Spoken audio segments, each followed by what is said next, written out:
my channel! It's your madam! Yan, nagbabalik na naman tayo sa isang vlog. And today, may gusto lang ako ipakita because I just feel so happy. Kung alam nyo, nawala ng panandalian si Ramen. And we assumed na nawala siya ng mga bandang 3 AM, 4 AM kasi bukas pa yung door namin. Nakalabas siya. And hindi namin siguro napansin. We went to sleep na sinarado namin yung pinto. We woke up at around 11 or 11:30. And then na-realize namin habang nagpe-prepare kami, parang walang sumalubong sa amin. Walang sumalubong na cat, wala as in nothing. And parang hindi pa rin namin napansin. We just went on with our day. And then nung naisipan namin pakainin na siya because we always feed him. That's what we do first thing in the morning. Hindi namin siya mahanap.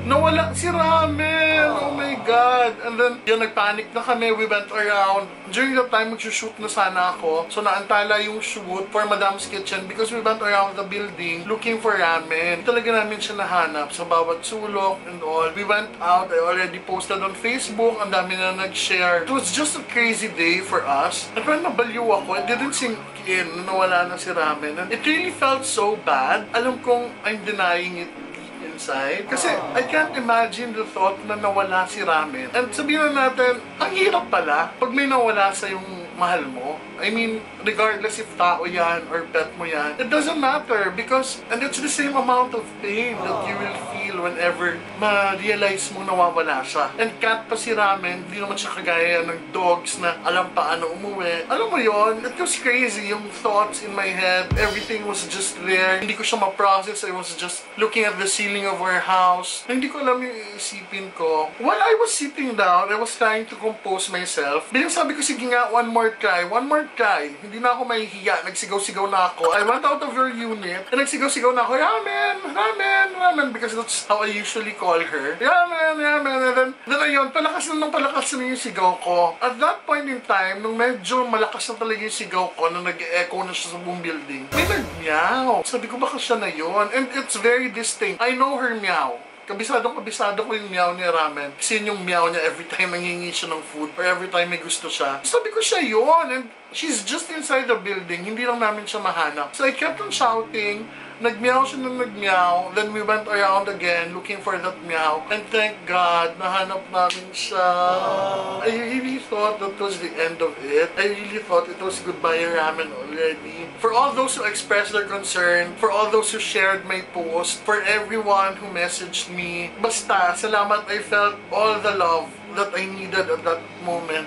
Sobrang saya ko na nahanap ko si Ramen. And then I realized na how painful it is to lose someone. Or in this case, that one pet na pinakamamahal nyo. Ramen has been with us for almost a year now. And she's just the sweetest. She taught me fall in love with cats. Hindi ako cat lover. Hindi ako cat person. I'm more of a dog person actually. But because of Ramen, I learned to appreciate the species. I learned to love them. I learned to love cats. And yun yung isang bagay na nabago niya sa akin. I felt so relieved kung kaya.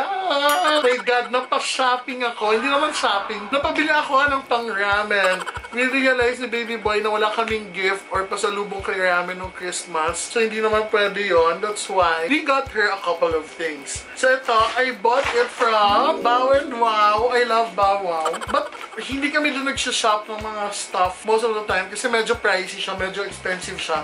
But for special occasions like this, because I really wanna spoil Ramen dahil wala kaming Christmas gift and wala kaming pasalubong sa kanya from Malaysia. Binili ko siya ng a couple of things lang that I'm sure she will enjoy. So ito, first I'll show you, this is the Cloud Play Spaces. So meron itong catnip inside. Yung catnip kasi yun yung nag-i-induce ng playfulness sa cats. May sound din siya. It's a mat na pwede niyang higa-higaan. This side is a play mat.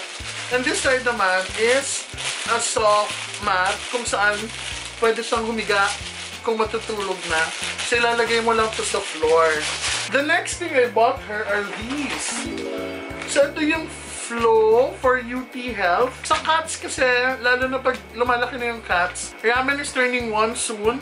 kailangan nila to. They're really not into drinking water. Kaya madalas, nagkaka-problem sila sa kanilang kidneys. Nagkakaroon sila ng mga urinary tract infection. This one would help them avoid that. So, ito yung Protect Soothes Urinary Tract. And you give this sa cats daw twice a day. Isang piraso lang. This is a chewable. And makakain naman to ni Ramen because masarap naman siya. Hindi ko alam. Sabi ng tindera. Hindi ko alam kung bakit niya natikman. Sabi niya masarap naman daw to for cats. And then I also got her some treats. Ayan. So, ito yung Sojo's na cat treats. Ito ay dried fish. Salmon. Ayan. So, ito daw yung masarap talaga for cats dahil ito yung ina-enjoy nilang treats. Then I also got him this. Yung isang klase naman ng crunchy treats. So, ito, ibibigay mo lang to sa kanila if they're behaving properly. I also got her a toy. Ayan. Si Ramen, gustong-gusto niya yung ganitong toy. In-order ko siya sa Lazada ng parang kick pillow. May catnip din to sa loob. So, sinisipa-sipa niya to, dinudumog niya to with the tail. Ayan, gustong-gusto niya yan. And syempre, I also got her a new toy. Ito yung parang bolang hinahabol-habol na umiikot lang dyan. Ang cute nito. Meron siyang treat dispenser. So, I'll show you. Ay, sira ko pa ata. So, ayan yung ball na yan. Kumikiling-kiling yan. Nahabol-habulin niya yan. It goes around. Also, may toy na parang daga. For sure, hindi nyo naman ma-realize na daga to or masasabing daga to. But it's there. Nakasabit lang siya. So, ilalagay mo siya dito. So, assemble na natin. So, you just put it here. Ang cute niya. I'm sure mag-enjoy si Ramen ito. Ayan, you put here water or food or whatever. And then, ito naman yung treats dispenser. So, ito, i-install mo siya dito. Lalagyan mo siya ng treats sa loob. And then yan, pag ginanon-ganon niya yan ng po niya, iikot yan. So, every time na matapat siya dito sa butas, it will dispense the treat na pwede niyang kainin. So, ayan, this is really cute. I got her this because feeling ko mag-enjoy siya. Kasi na-enjoy niya. Dati na-orderan ko din siya sa Lazada ng ganito. Na-enjoy niyang habulin tong bolang umiikot. Pero unfortunately, natapon siya ni nanay dahil akala ni nanay basura. For some reason, di ko alam bakit. Yung mga nanay kasi mahilig talagang mag-ayos-ayos. So anything that's not for us humans, kala niya basura. Nakaloka. So I also got myself something. So hindi pwedeng siramin lang. But this is something naman na I'm gonna share this with you because this is something na kaartehan ko or part of the lifestyle that I'm trying to live. So, unahin na natin. Nasama siya dito para hindi ko nabitbitan. This is one of my favorite. Sorry, favorite ko talaga to. So, hindi ko na napigilan. The Mulax Ensaymada! I got myself a box of Mulax Ensaymada. Masarap to. I don't eat the entire box in one sitting, ha. Okay, mag-alala. Hindi ako ganun katakaw. Baka question niyo yung diet ko. I eat 1 or 2 in every morning sa breakfast. So, I got the salted egg flavor kasi love na love ko talaga yung salted egg flavor ng Mulak. And yung bread ng Mulak Ensaymada and yung cheese niya kasi, oh my God. Ganon. Ganon siya ka-yummy. Walang-walang sinabi dito yung mga mamahaling Ensaymada. I love Mulak. Sa healthy options, I also bought mine. Kasi paubos na siya. So I bought my refill ng chia seeds. This one, I mix this one every morning sa aking oatmeal. This is a superfood, so it's considered a superfood and it has a lot of benefits. I suggest i-google nyo na lang siya. But, ito basahin ko for you. Ancient civilizations believed that chia, meaning strength in the Mayan language, provided them with the superpowers, thanks to the copious amounts of energy it endowed unto them. While this may sound like only legend, the belief holds true. The world's best long-distance marathon runners, the Tarahumara, rely on chia seeds for their legendary speed and endurance. They are high in omega-3, vitamin C, and potassium. I got this from Healthy Options kasi doon ka lang makakabili ng chia seeds na magandang quality. Also, I bought this also there. Ang hirap nito hanapin. This is Epsom salt. So, ayan, because my feet really get sweaty, maganda to pambabad. So, every time you're home and pagod ka from a day's work or from a day's activity, ilagay mo lang siya sa warm water and soak your feet here. Maganda siya. It helps a lot. Siyempre, I got also tea tree oil. I need this also for my feet. So, maganda daw to. Sabi dun sa Healthy Option. I'm gonna try it. I'm gonna tell you if it's really working. Ito ay maganda din sa mga acne. Pero wala naman akong acne. Maganda siyang drying agent. So, pag nilagyan mo ng tea tree oil, this is pure tea tree oil, ah. So, make sure pag bumili kayo sa mga shops or sa sa mga kung saan man ng tea tree oil, make sure that it's really 100% tea tree oil or at least 75% tea tree oil. And this one, I got mints, cinnamon mints. Ayan.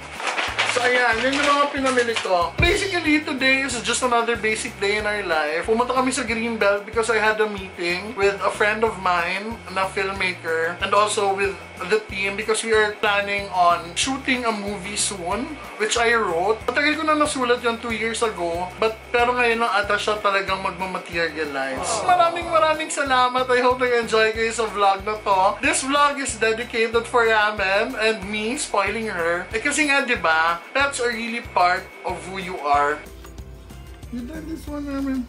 Turn this one.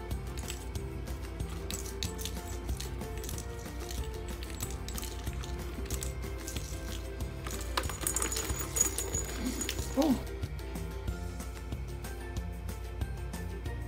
Diyan na nga nagtatapos ang ating vlog at nag-change na outfit na ako. Nakakaloka because hindi ko na kinaya dahil nainito na ako dahil si Ramen naglaro, nag-enjoy muna kaming dalawa sa paglalaro. Tinuruan ko siya kung paano laruin yung mga toys. Char, taray, tinuruan. So ayan, maraming salamat. I hope nag-enjoy kayo sa video na to. Siyempre, please don't forget to subscribe to my channel at huwag nyo na din kalimutan pindutin ang notification bell para ma-update kayo sa aking mga uploads. O, diba? At siyempre pa, huwag nyo na din kalimutan i-like ang aking Facebook page, Madam Ellie, at sumali sa Damn Cheese Group sa Facebook. Follow me on Instagram and Twitter at The Madam Ellie. Maraming salamat, Damn Cheese. Magkita-kita ulit tayo bukas sa isa na namang episode ng Madam's Kitchen kung saan magluluto tayo ng masarap na putahe. Ito pa rin ang inyong nag-iisang pambansang Madam, Madam Ellie. Bye!